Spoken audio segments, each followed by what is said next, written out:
শুল্ক আলোচনায় বেশ কিছু বিষয়ে বাংলাদেশ যুক্তরাষ্ট্র একমত জানালেন প্রধান উপদেষ্টা। অমীমাংসিত বিষয়ে আজ তৃতীয় দিনের আলোচনা। বিএনপি সবসময় সংস্কারের পক্ষে বললেন রুহুল কবির রিজভী। নির্বাচনের সুনির্দিষ্ট তারিখ ঘোষণা করলে কেটে যাবে সব সংকট। গণতন্ত্রের মালিকানা জনগণকে ফিরিয়ে দাও, আর সেই মালিকানার পদ্ধতি হচ্ছে গণতন্ত্র। সংস্কার, বিচার ও নির্বাচন একসঙ্গে দেখতে চায় এনসিপি। যশোরের নাহিদ ইসলাম, সংস্কার ছাড়া কোনো নির্বাচন মেনে নেবে না জনগণ। আমরা দায় ও দরদের একটি রাষ্ট্রনীতি গড়ে তুলতে চাই, যেখানে সমাজের সকল ধরনের মানুষ, নারী পুরুষ, ধর্ম বর্ণ নির্বিশেষে সকলের অধিকার, সকলের হক নিশ্চিত করা সম্ভব হবে। 297 কোটি টাকা আত্মসাতের মামলায় জনতা ব্যাংকের সাবেক চেয়ারম্যান আবুল বারকাত কারাগারে 3 দিনের রিমান্ড শুনানি পরে। বৃষ্টি না হওয়ায় উন্নতির দিকে ফেনী নোয়াখালীর বন্যা পরিস্থিতি। এখনো পানিবন্দী লাখো মানুষ, প্রকট খাবার ও বিশুদ্ধ পানির সংকট। ইউক্রেন যুদ্ধবিরতিতে অগ্রগতি না হওয়ায় হতাশ ট্রাম্প। জেলেনস্কিকে অস্ত্র অর্থ সরবরাহের ঘোষণা। রাতভর কিয়েভ শহরে রাশিয়ার হামলা। সাইড হেডার গোলের সুযোগ, একটা ফাইনাল টাচের দরকার ছিল, সেই ফাইনাল টাচটাই এলো রূপার কাছ থেকে ম্যাচের। এবং সাফ নারী চ্যাম্পিয়নশিপের প্রথম ম্যাচে শ্রীলঙ্কাকে উড়িয়ে দিল বাংলাদেশ। 9 গোলের ব্যবধানে বড় জয়, সাগরিকার হ্যাট্রিক।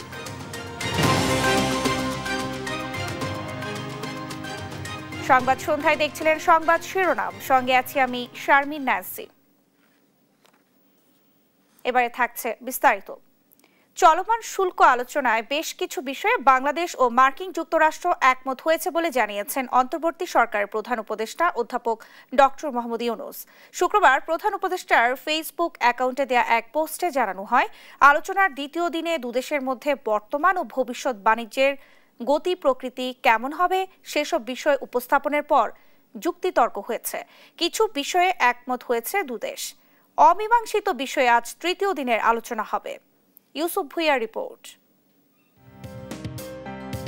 3 দিনব্যাপী বাংলাদেশ যুক্তরাষ্ট্র শুল্ক আলোচনার দ্বিতীয় দিন শেষ হয়েছে। শুক্রবার প্রধান উপদেষ্টার ফেসবুক অ্যাকাউন্টে দেওয়া এক পোস্টে এই তথ্য জানানো হয়।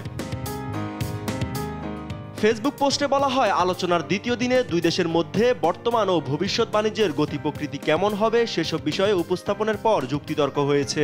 বেশ কিছু বিষয়ে দুই দেশ মোটামুটিভাবে একমত হয়েছে, কিছু বিষয় অমীমাংসিত রয়েছে বলেও জানানো হয়।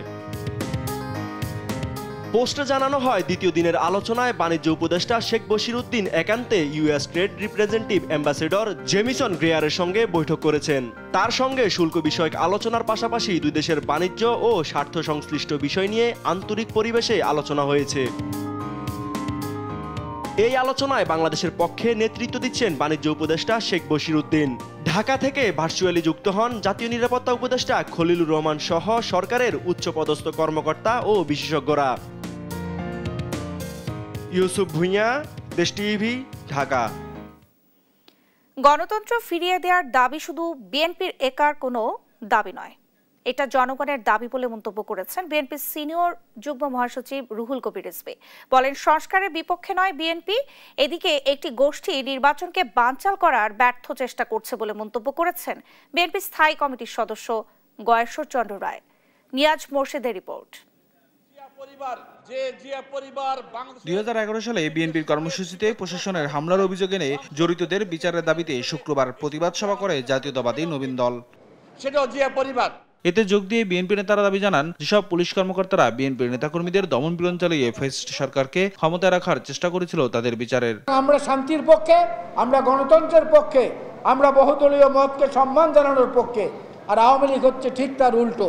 সরকারকে অনুরোধ করব, যত দ্রুত সম্ভব ফেব্রুয়ারি মাসে প্রথমে হোক মাঝে হোক একটি দিন ঘোষণা করতে হবে, একটি তারিখ ঘোষণা করতে হবে।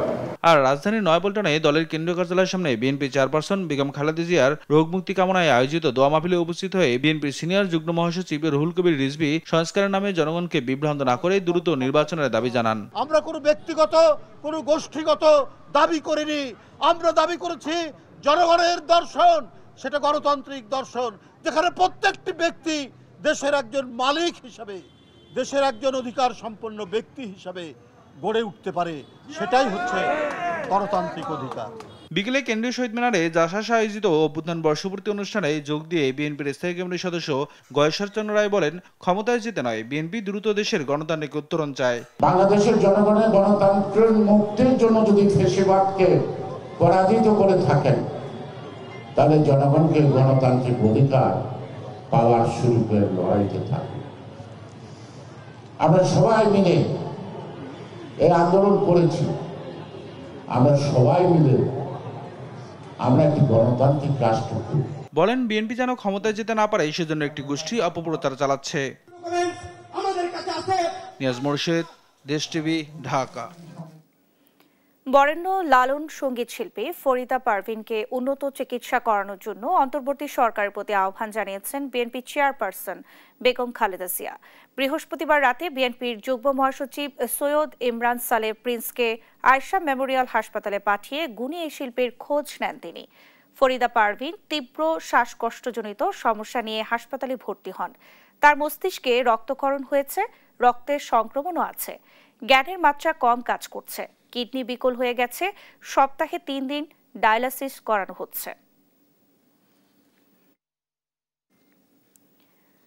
শহীদের রক্তস্নাত বাংলায় ইসলামী ঐক্যের কাঙ্ক্ষিত পরিবেশ সবার চাওয়া বলে মন্তব্য করেছেন জামায়াতে ইসলামীর সেক্রেটারি জেনারেল অধ্যাপক মিয়া গোলাম পরোয়ার।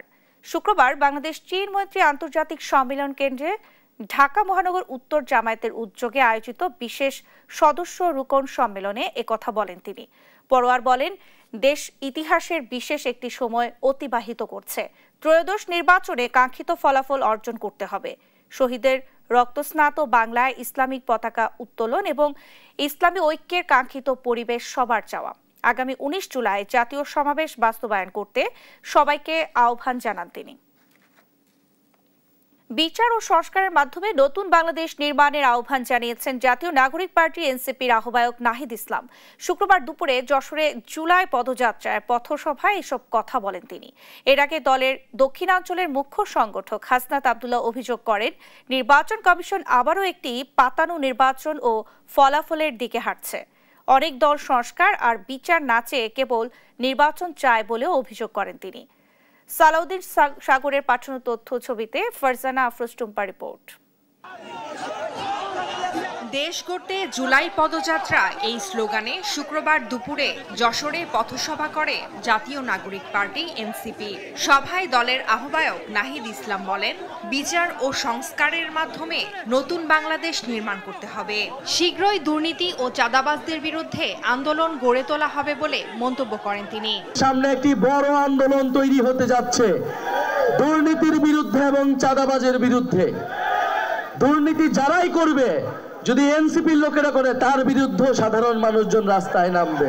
আমরা দায় ও দরদের একটি রাষ্ট্রনীতি গড়ে তুলতে চাই, যেখানে সমাজের সকল ধরনের মানুষ, নারী পুরুষ, ধর্ম বর্ণ নির্বিশেষে সকলের অধিকার, সকলের হক নিশ্চিত করা সম্ভব হবে।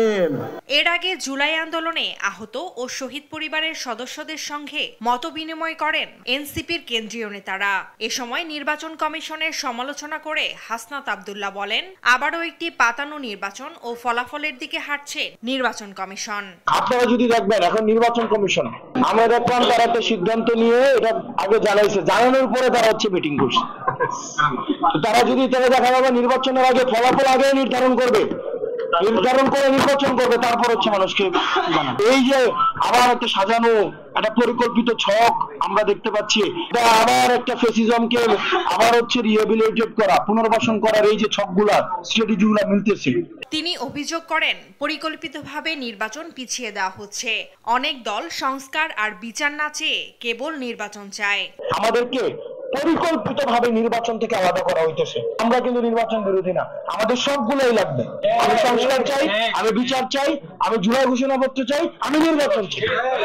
এ সময় মতবিনিময় সভায় অংশ নেয়া আহতরা অভিযোগ করেন, জুলাই আন্দোলনের 1 বছর পেরিয়ে গেলেও এখনো ঘোষণাপত্র, আহতদের স্বীকৃতি, জুলাই সনদ, পূর্ণাঙ্গ চিকিৎসা বা পুনর্বাসনের কোনো ব্যবস্থা নেওয়া হয়নি।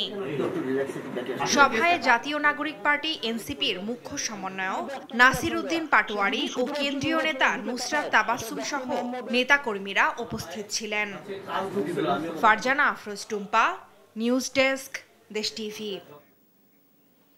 297 কোটি 38 লাখ টাকা আত্মসাতের অভিযোগে দুদকের করা মামলায় জনতা ব্যাংকের সাবেক চেয়ারম্যান ও অর্থনীতিবিদ ডক্টর আবুল বারকাতকে কারাগারে পাঠিয়েছেন আদালত।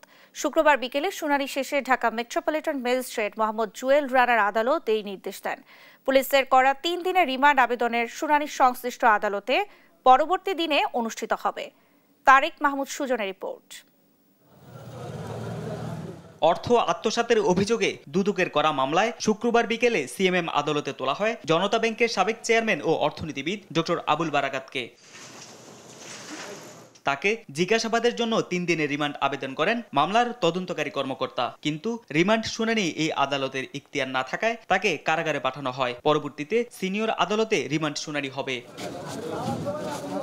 এ সময় আসামি পক্ষের আইনজীবী দাবি করেন 2022 সালে তার বিরুদ্ধে দুদকের আনা একই অভিযোগ নিষ্পত্তি হয়েছে। এটা কিন্তু একটা সেটেলড ইস্যু। 2022 সালে ইতিমধ্যে উনি দুদক থেকে তদন্ত করে ওনাকে অব্যাহতি দেওয়া হয়েছে। আপনি তো নতুন করে কোনো মামলা যদি আমার এই ইস্যুতে আনতে চান তাহলে আপনাকে কোনো একটা ডিফারেন্সিয়েট দেখাতে হবে, কিন্তু আপনি একটা সেম গল্প, সেম এফআইআর সবকিছু সেম দিয়ে আবার নতুন করে মামলা করা হয়েছে। তবে এই দাবি ভিত্তিহীন উল্লেখ করে রাষ্ট্রপক্ষের আইনজীবীরা জানান আওয়ামী লীগ সরকারের সময়ে যাদের মাধ্যমে শেয়ার বাজার লুট ও অর্থ পাচার হয়েছে তাদের অন্যতম এই আবুল বারাকাত। জনতা ব্যাংক তিনি সম্পূর্ণরূপে ধ্বংস করেছেন। যাদের মাধ্যমে হাজার হাজার কোটি টাকা বাংলাদেশ থেকে পাচার করা হয়েছে তার অন্যতম একজন সিফাহ সালার ছিলেন সেই আবুল বারাকাত। ফ্যাসিস্ট শেখ হাসিনার আমল থেকে শেয়ার বাজার ব্যাংক যারা লুট করেছে তাদের সেই একজন অন্যতম দোসর। 297 কোটি 38,87,296 কোটি টাকা তিনি এই জনতা ব্যাংক থেকে আপনার লুটপাট করেছেন। এক অর্থে প্রতারণার মাধ্যমে মিথ্যা, বানোয়াট এবং ভিত্তিহীন একটা স্থাপনা কলকারখানা যার কোনো বাস্তবে কোনো অস্তিত্ব নাই, সেটা সে প্রতারণার মাধ্যমে করে দেখিয়ে এই টাকাগুলো সে আত্মসাৎ করেছেন। 297 কোটি 38 লাখ টাকা আত্মসাতের অভিযোগে দুদকের করা মামলায় বৃহস্পতিবার রাত 11:30টার দিকে ধানমন্ডি থেকে তাকে গ্রেপ্তার করে ঢাকা মহানগর গোয়েন্দা পুলিশ। তারেক মাহমুদ সুজন, দেশ টিভি, ঢাকা। ফেনীর ফুলগাজী ও পরশুরামের বন্যা পরিস্থিতি উন্নতি হলেও অবনতি হচ্ছে সদর ও ছাগলনাইয়া উপজেলা। এতে প্লাবিত হচ্ছে নতুন নতুন এলাকা। পানিবন্দী রয়েছেন শতাধিক গ্রামের লক্ষাধিক মানুষ। চলাচলে ভোগান্তির পাশাপাশি জীবিকায়ও টান পড়েছে অনেকের। ঝুঁকিপূর্ণদের উদ্ধার, ত্রাণসহ নানা কাজে যোগ দিয়েছে সেনাবাহিনী, বিজিবি, পুলিশ ও স্থানীয় প্রশাসন। এদিকে নোয়াখালীর নিচু এলাকা এখনো জলমগ্ন, ধীর গতিতে নামছে পানি। সহকর্মীদের তথ্য ও ছবিতে আরো জানাচ্ছেন ফারজানা আফরোজ টুম্পা। এখনো লোকালয়ে ঢুকছে পানি, তলিয়ে যাচ্ছে নতুন নতুন এলাকা, বাড়ছে পানিবন্দী মানুষের সংখ্যা। ফেনীর মুহুরী, সিলোনিয়া ও কহুয়া নদীর পানি বিপদসীমার নিচ দিয়ে প্রবাহিত হলেও 21টি ভাঙা স্থানে এখনো ঢুকছে পানি। নতুন করে প্লাবিত হচ্ছে ফেনী সদর ও ছাগলনাইয়া উপজেলার বিভিন্ন ইউনিয়নের শতাধিক গ্রাম। এতে পানিতে তলিয়ে আছে মানুষের বসতবাড়ি, আসবাবপত্র, ফসলি জমি। ভেসে গেছে শত শত পুকুরের মাছ। এতে যাতায়াত, জীবিকা ও রান্নাবান্না করতে না পারায় চরম ভোগান্তিতে পড়েছেন দুর্গতরা। আমার মেয়ে বাড়ি থেকে জিনিসপত্র আর পূজায় পথে সবে কামড় দিছে। মশা মাছি বিভিন্ন রকমের জ্বালা যন্ত্রণা আমরা সহ্য করতেছি। আমাদের অনেক মাছ চলে যায়, আমাদের ঘরবাড়ি অনেক ক্ষয়ক্ষতি হয়। দুর্গত এলাকায় আটকে পড়া পানিবন্দীদের উদ্ধার তৎপরতা ও ত্রাণ সহায়তায় সম্মিলিতভাবে কাজ করছে সেনা, বিজিবি ও পুলিশ সদস্যরা। আমরা গতকালকে একটা টিম পরশুরামে ছিল, আজকে একটা টিম পরশুরামে আছে অলরেডি। আমি আজকে ফুলগাজীতে আছি। সো আমাদের এই মুহূর্তে 2টা টিমই কাজ করছে। আমরা এখানে রান্না করা খাওয়া ডিস্ট্রিবিউট করেছি, আর আমাদের পরশুরামে কিছু ড্রাই ফুড ডিস্ট্রিবিউট করা হচ্ছে। তবে পানি নামতে শুরু করায় ফুলগাজী ও পরশুরামে আশ্রয় কেন্দ্র থেকে ফিরছে মানুষ।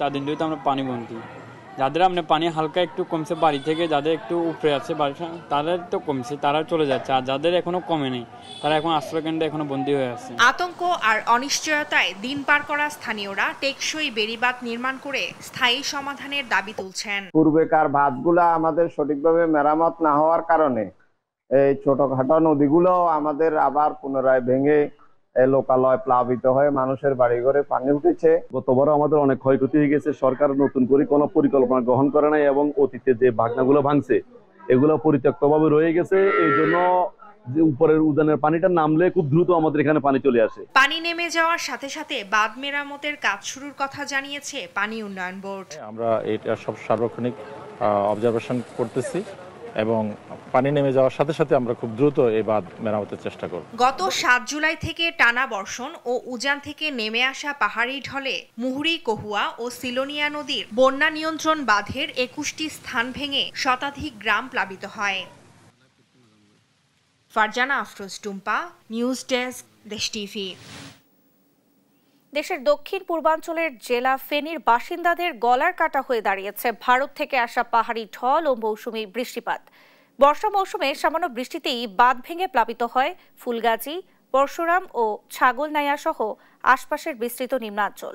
এলাকাবাসীর অভিযোগ, বছরের পর বছর স্থায়ী বাঁধ নির্মাণের আশ্বাস পেলেও বিগত সরকারের আমলে আলোর মুখ দেখেনি এইসব প্রকল্প। নিজেদের ভাগ্য ফেরাতে ত্রাণ সহায়তা নয়, বরং স্থায়ী সমাধান চান তারা। ফেনী থেকে আলিমুজ্জামান সাফওয়ানের রিপোর্ট। আমার স্বামীও নাই, কেউ নাই। 50 ঊর্ধ্ব হোসনেয়ারা বেগমের বসবাস ফেনী জেলার ফুলগাজী উপজেলার উত্তর শ্রীপুর গ্রামে। স্বামীহারা অসহায় এই বৃদ্ধার একমাত্র সম্বল 2 ছেলে ও বসতবাড়ি, যা চলমান বন্যায় বাঁধ ভেঙে নদীগর্ভে বিলীন হয়ে গেছে। দিন শেষে মাথা গোঁজা ঠাইটুকু হারিয়ে দিশেহারা পুরো পরিবার। এই রাস্তার সমস্যা, নদীর সমস্যা করি এর ঘরগুলা বানছি, গরিব মানুষ।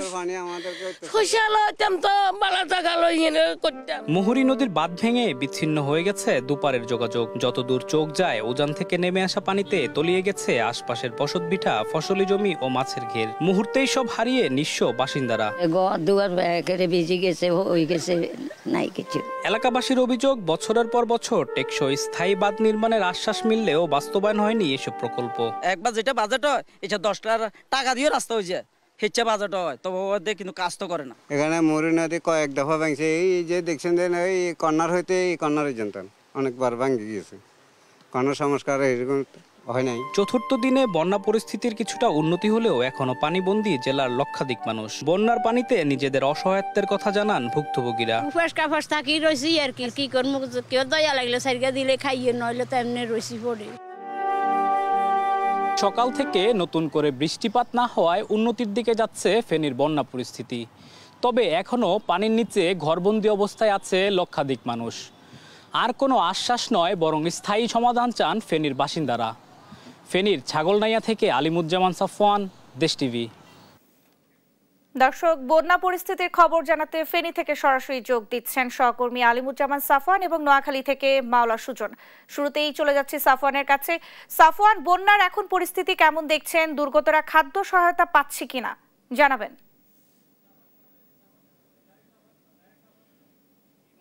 রয়েছি ফেনীর ছাগলনাইয়া উপজেলায় এবং আমি আপনাদেরকে দেখানোর চেষ্টা করব আমার পেছনে যে বাড়িগুলো দেখতে পাচ্ছেন এগুলো নতুন করে আজকে প্লাবিত হয়েছে। তো তারা এখানকার যারা বাসিন্দা ছিল তাদের সাথে কথা বললে যেটি জানতে পেরেছি যে গতকাল থেকে তাদের এখানে পানি উঠেছে। তো এখানে বেশ কয়েকটি বাড়ি রয়েছে, প্রত্যেকটি বাড়িতেই কিন্তু নতুন করে পানি উঠেছে। অর্থাৎ আগে যে বন্যা পরিস্থিতিতে ফুলগাজী এবং পরশুরামের যে দুরবস্থা ছিল সেটা কিন্তু অনেকটাই কাটিয়ে উঠেছে ফেনীবাসী। অর্থাৎ সেখানে কিন্তু নতুন করে কোনো জায়গায় প্লাবিত হচ্ছে না।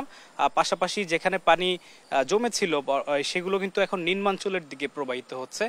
যদিও বন্যার আশঙ্কা এখন আর নেই, কারণ আজকে কিন্তু সারাদিনই মানে রৌদ্রোজ্জ্বল ছিল ফেনীর আবহাওয়া এবং সারাদিন কিন্তু ফেনীর কোনো উপজেলাতেই বৃষ্টিপাত হয়নি। অর্থাৎ নতুন করে যে বন্যার যে আশঙ্কা সেটি আর এখন নেই বলা চলে একেবারে। প্রশাসনের পক্ষ থেকেও সেটি নিশ্চিত করা হয়েছে। তবে আগামীকাল থেকে যদি আবারও বৃষ্টিপাত হয়, পানি যদি বেড়ে যায়, তখন একটি আশঙ্কা থাকতে পারে। এছাড়া আমরা কথা বলেছি এখানকার যারা স্থানীয় বাসিন্দা রয়েছেন তারা কিন্তু একটি স্থায়ী সমাধানের কথা বলছেন। অর্থাৎ তারা কিন্তু প্রতি বছর এই বন্যা বা বর্ষাকালে যে বৃষ্টিপাত হয় এতে কিন্তু অল্পতেই আসলে তাদের যে ঘর বাড়ি এগুলো সব কিছু নদী গর্ভে বিলীন হয়ে যায়। অর্থাৎ এটি তারা যে বাঁধ নির্মাণের কথা বলে তাদেরকে দীর্ঘদিন যাবৎ যে আশ্বাস দিয়ে এসেছে এখানকার স্থানীয় জনপ্রতিনিধিরা, তার কিন্তু একটা সমাধান চান। অর্থাৎ তারা কিন্তু টেকসই যে বাঁধ নির্মাণের কথা সেটি কিন্তু তারা বলেছেন। অর্থাৎ বাঁধ নির্মাণ ছাড়া এই ফেনীবাসীর ভাগ্য আসলে খুব একটা বদলাবে না বলেই তারা মনে করছেন। এবং এছাড়া আজকে ফেনী যে সদর রয়েছে, ফেনী সদর এবং পাশাপাশি ছাগলনাইয়া এই জায়গা দিয়ে কিন্তু বন্যার পানিগুলো প্রবাহিত হচ্ছে এবং সেটি ধীরে ধীরে কিন্তু নিম্নাঞ্চলের দিকে যাচ্ছে বলে আমরা দেখতে পাচ্ছি। তো এখানে দেখতে পাচ্ছেন যে ছাগলনাইয়াতে কয়েকটি দুঃখিত ছাগলনাই উপজেলায় কয়েকটি বাসা আসলে নতুন করে প্লাবিত হয়েছে, যেখানে আমি এই মুহূর্তে রয়েছি। তো আমরা এখন আবার যেতে চাই নোয়াখালীতে, সেখানে বন্যা পরিস্থিতির খবর জানাবেন আমাদের সহকর্মী মাওলা সুজন। সুজন, আপনি তো নোয়াখালীতে রয়েছেন, তো সেখানকার পরিস্থিতি আমাদের জানাবেন। সাপওয়ান, আপনাকে ধন্যবাদ। আপনি ফেনীর বন্যা পরিস্থিতির কথা বলছিলেন, তা আমি যদি নোয়াখালীর যে জলাবদ্ধতার কথা বলতে চাই, তাহলে আপনাকে বলতে হচ্ছে যে নোয়াখালীর প্রধান সড়ক ছাড়া নোয়াখালী জেলা শহরের যে প্রতিটি অলিগলি সড়ক রয়েছে বা নোয়াখালী পৌরসভার যে 9টি ওয়ার্ড রয়েছে, 9টি ওয়ার্ডের প্রায় সড়কে কিন্তু পানিতে এখনো নিমজ্জিত রয়েছে। তো আজকে সারাদিন বৃষ্টি না হওয়ায় কিন্তু পরিস্থিতি কিছুটা হলো উন্নতির দিকে যাচ্ছে বলে জনসাধারণ মনে করছে, তবে তা পর্যাপ্ত নয়। কেননা জেলাবাসী বলছে বা পৌরবাসী বলছে যে পানি নামার যেসব পথ রয়েছে, যেসব ড্রেন রয়েছে, নালা রয়েছে, খাল রয়েছে বা জলাশয় রয়েছে, সেগুলো ভরাট থাকায় এবং অবৈধ দখলে থাকায় কিন্তু এই প্রকট আকার ধারণ করছে। এগুলো যতদিন পরিষ্কার করা না হবে অথবা অবৈধ দখল মুক্ত করা না হবে, ততদিন এই জলাবদ্ধতা নোয়াখালীতে রয়ে যাবে। তো আমি এখন এই বিষয়ে কথা বলবো একজন পৌরবাসীর সাথে। আমি তার কাছে জানতে চাইবো যে এই যে জলাবদ্ধতা, এই জলাবদ্ধতার জন্য মূল কারণ আপনি কি মনে করেন? পানি নিষ্কাশন ব্যবস্থা নাই দীর্ঘদিন থেকে, সুরজ ব্যবস্থা ভালো নাই, ড্রেনেজ ব্যবস্থাটা উন্নত না। এই ব্যাপারে আমি প্রশাসনের দৃষ্টি আকর্ষণ করছি যাতে সুরজ ব্যবস্থা, ড্রেনেজ ব্যবস্থা, পানি নামার ব্যবস্থাটা যাতে আমাদের পৌরবাসী দীর্ঘদিনের দাবি। ধন্যবাদ আপনাকে। তিনি যেমনটি বলছেন আসলে যে পৌরসভার যে ড্রেনেজ ব্যবস্থা রয়েছে বা সুয়ারেজ ব্যবস্থা রয়েছে অথবা যে অবৈধ দখলে থাকা যে ড্রেন, নালা, খালগুলো রয়েছে, এগুলো যদি উদ্ধার করা হয় তাহলে ভবিষ্যতে যে এই জলাবদ্ধতা দূর হবে। একই সাথে আরেকটি অভিযোগ তিনি করেছেন যে প্রশাসন যে সময় মতো এগুলো যদি কাজ না করে তাহলে প্রতি বছরে বর্ষায় এই জলাবদ্ধতা হবে নোয়াখালীতে। এই হচ্ছে নোয়াখালী। সুজন, আপনাকে ধন্যবাদ। গত 18 মাসে নতুন করে প্রায় 1.5 লাখ রোহিঙ্গা বাংলাদেশে আশ্রয় নিয়েছে বলে জানিয়েছে জাতিসংঘের শরণার্থী সংস্থা UNHCR। নতুন করে আগত রোহিঙ্গাদের মধ্যে বেশিরভাগই নারী ও শিশু। শুক্রবার জেনেভা থেকে প্রকাশিত সংস্থাটির এক বিবৃতিতে বলা হয়, মিয়ানমারের রাখাইন রাজ্যে চলমান সহিংসতা, নিপীড়ন ও সংঘাত হাজার হাজার রোহিঙ্গাকে আবারও বাংলাদেশমুখী হতে বাধ্য করছে। 2017 সালের পর থেকে এটি রোহিঙ্গা স্থানান্তরের সবচেয়ে বড় ধারা। বাংলাদেশ দীর্ঘদিন ধরেই রোহিঙ্গাদের প্রতি উদার আচরণ দেখিয়ে আসছে এবং বহু প্রজন্ম ধরে তাদের আশ্রয় দিয়ে যাচ্ছে। বর্তমানে কক্সবাজারে মাত্র 24 বর্গ কিলোমিটারের মধ্যে প্রায় 10 লক্ষ রোহিঙ্গা শরণার্থী অবস্থান করছে, যা বিশ্বের অন্যতম ঘনবসতিপূর্ণ শরণার্থী ক্যাম্প হিসেবে বিবেচিত। চট্টগ্রামের পতেঙ্গার কর্ণফুলী ইপিজেডের জেন্ট অ্যাক্সেসরিজের কারখানায় লাগা আগুন নিয়ন্ত্রণে এসেছে। ফায়ার সার্ভিসের 8টি ইউনিটের চেষ্টায় প্রায় 2 ঘন্টা পর আগুন নিয়ন্ত্রণে আসে। শুক্রবার দুপুর 2:55 দিকে আগুন লেগেছে বলে জানায় ফায়ার সার্ভিস। আগুন লাগা কারখানাটি ছিল ফোমের। আগুন আশপাশের ভবনেও ছড়ায়। ফায়ার সার্ভিস জানিয়েছে ইপিজেড ফায়ার স্টেশনের 2টি ইউনিট সহ কর্ণফুলী ও আগ্রাবাদ স্টেশন থেকে মোট 8টি ইউনিট আগুন নিয়ন্ত্রণে কাজ করেছে। আগুন লাগার কারণ ও ক্ষয়ক্ষতির পরিমাণ এখনো জানা যায়নি।